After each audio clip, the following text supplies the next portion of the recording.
কাজের শুরুতে বা বেরোনোর আগে হাঁচি কি সত্যিই অশুভ? জানুন আসল কারণ। হাঁচি খুব স্বাভাবিক একটি শারীরবৃত্তীয় প্রক্রিয়া। ঠান্ডা লাগলে বা সর্দি হলে অনেকেরই অনবরত হাঁচি হতে থাকে। অনেকের আবার হাঁচি হয় অ্যালার্জি থেকে।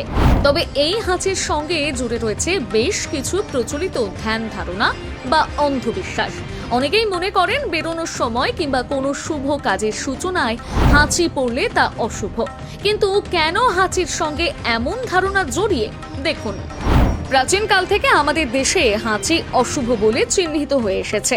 সে কারণেই হয়তো হাঁচি দেওয়ার পর অনেকেই ওম শান্তি বলে থাকেন। অনেকের আবার ধারণা হাঁচি মানেই নাকের মধ্য দিয়ে কোনো আত্মার শরীরে প্রবেশ অথবা শরীর থেকে নির্গত হয়ে যাওয়া।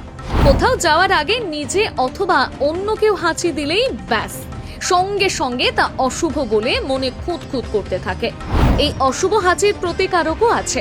ওই ব্যক্তিকে তখন কিছুক্ষণ বসে একটু জল খেয়ে তারপর বেরোতে বলা হয়।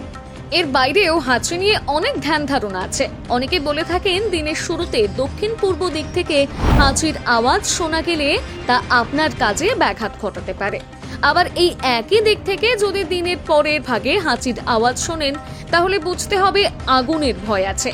আবার দিনের তৃতীয় ভাগে হাঁচির অর্থ হলো পুরনো কোনো বন্ধুর সঙ্গে সাক্ষাৎ।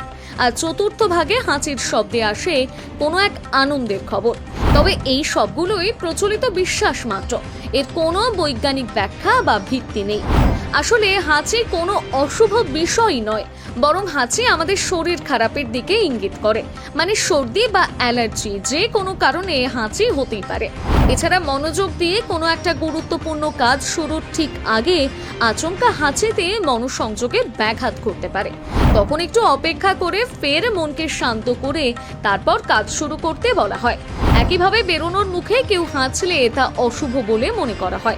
আসলে যত শুভ অশুভ সবটাই আমাদের মনের বিষয়। কারো হাঁচিতে শুভ বা অশুভ বলে কিছুই হয় না।